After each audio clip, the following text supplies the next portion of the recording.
Salut, c'est Jonas.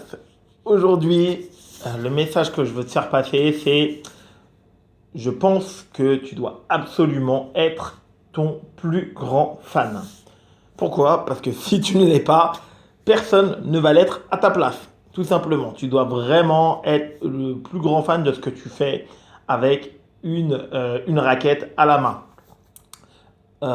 Pourquoi? Moi, déjà, je pense qu'en termes de positivisme, ce que tu vas penser là au quotidien de ton tennis de table, ça va avoir, si tu mets les bonnes actions en place, évidemment, un gros impact sur ce que tu vas être capable de produire une fois à la table.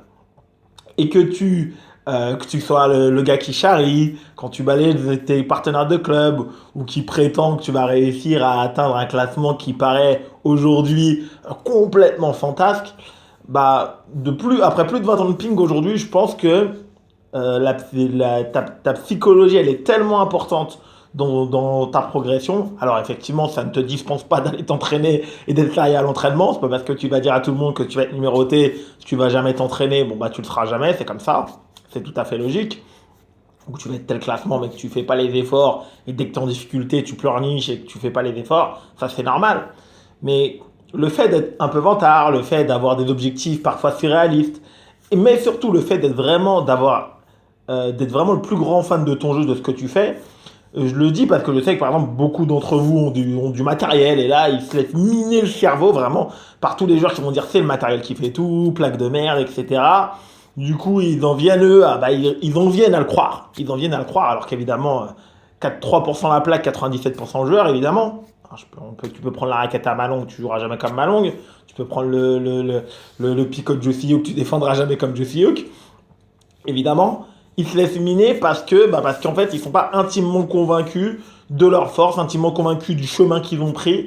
Et ça, c'est ultra important.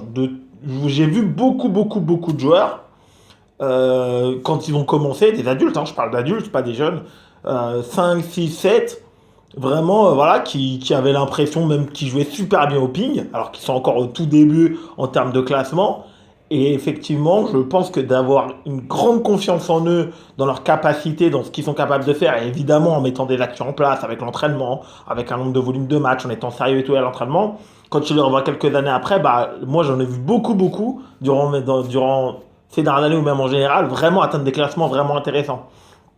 Et ce rapport entre vraiment les joueurs qui sont convaincus que leur tennis de table, bah, c'est le plus beau, c'est un peu fantasque ce que je dis, mais c'est le plus beau, c'est le plus magnifique, même s'ils sont au courant que bah, il y a des milliers et des milliers de joueurs plus forts qu'eux, ça t'aide vraiment sur du long terme.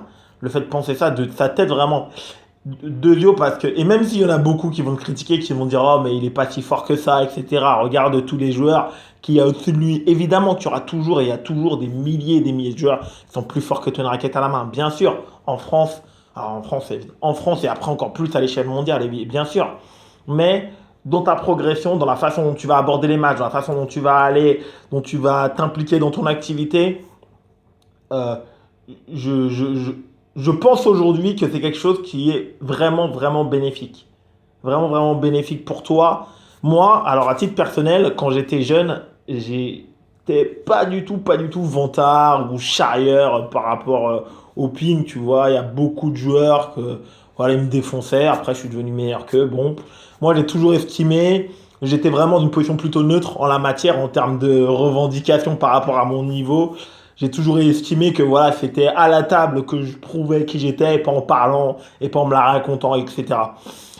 Mais voilà, aujourd'hui, j'ai absolument, je pense, aucun mal, vraiment, justement, je te dis même le contraire aujourd'hui, je pense aucun mal de tous ceux qui sont un peu vantards, etc. Parce que en général, quand ils mettent les bonnes actions en place, bah, je vois que ceux qui ont quand même cette confiance en eux-là, un peu dès le départ, et qui mettent les actions en place, bah, ils ont des résultats. Ils progressent, ils avancent.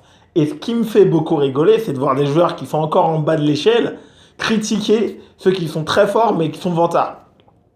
Donc voilà, c'est quelque chose qui me fait vachement marrer. C'est-à-dire qu'ils critiquent l'attitude de ceux qui ont donné leur trip, qui étaient certes vantards, mais qui ont aussi mis des actions en place, et surtout qui ont eu des résultats. Et surtout qui ont vraiment cru en leur jeu, en ce qu'ils étaient en train de faire, à la façon dont ils jouaient. Je l'identifie aussi parce que moi, avec mon système de jeu, je sais pas si tu vois comment je joue, j'ai pas de gros points forts techniques. Voilà, donc quand je dis, j'ai pas quelque chose techniquement qui ressort de façon ostensible, c'est-à-dire ni mon top spin coup droit, ni mon top spin revers, ni ma poussette revers, ni ma poussette coup droit, ni mon service, ni mon service. J'ai rien qui ressort de façon ostensible. Et beaucoup ont pensé à cause de ça que je serais pas capable d'être numéroté. Beaucoup me l'ont dit par la suite d'ailleurs. Beaucoup ont pensé. Et donc en fait, quand j'ai vieilli, je me suis rendu compte que moi je me pensais neutre. En fait, je croyais vachement en moi, en mon projet, en ce que j'étais fan de mon jeu. J'étais le premier fan de mon jeu. Je savais ce que je faisais. C'était clair pour moi. Voilà, j'ai pas de grosse qualité en top coup droit. Je me suis pas acharné à travailler mon top spin coup droit en particulier. C'est vrai, j'aurais pu le faire. J'aurais pu même encore, je le sais aujourd'hui, devenir beaucoup plus fort en top coup droit parce que j'étais encore dans ces jeunes années. Mais j'ai pris le problème par un autre bout. Je me suis dit, bon, bah, je vais devenir complet. J'avais entièrement confiance de ce que j'étais en train de faire. J'avais vraiment confiance dans la façon dont je jouais. Voilà, mon premier top spin qui est sûr, qui est fiable, qui est sur la table.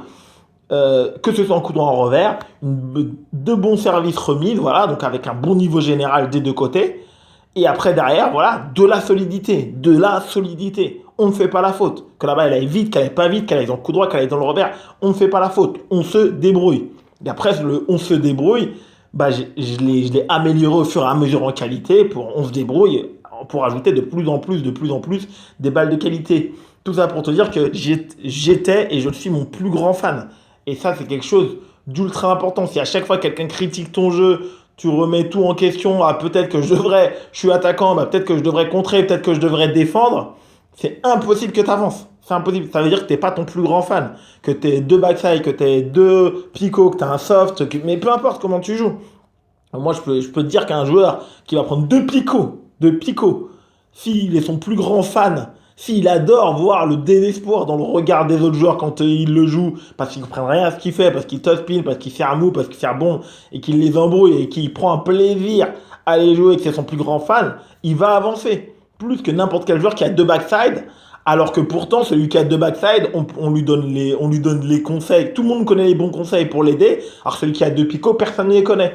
Mais celui qui a deux picots, s'il a confiance en lui et s'il est fan de son propre jeu, si c'est son premier fan, et qu'il met les bonnes actions en place, il va avancer 3 fois plus. Parce qu'il n'y aura pas de doute dans son esprit sur ce qu'il fait et sur la façon dont il est en train de le faire. Merci beaucoup de m'avoir écouté. Comme d'habitude, mets-moi en commentaire ce que tu en penses. Je te souhaite un excellent entraînement et ciao!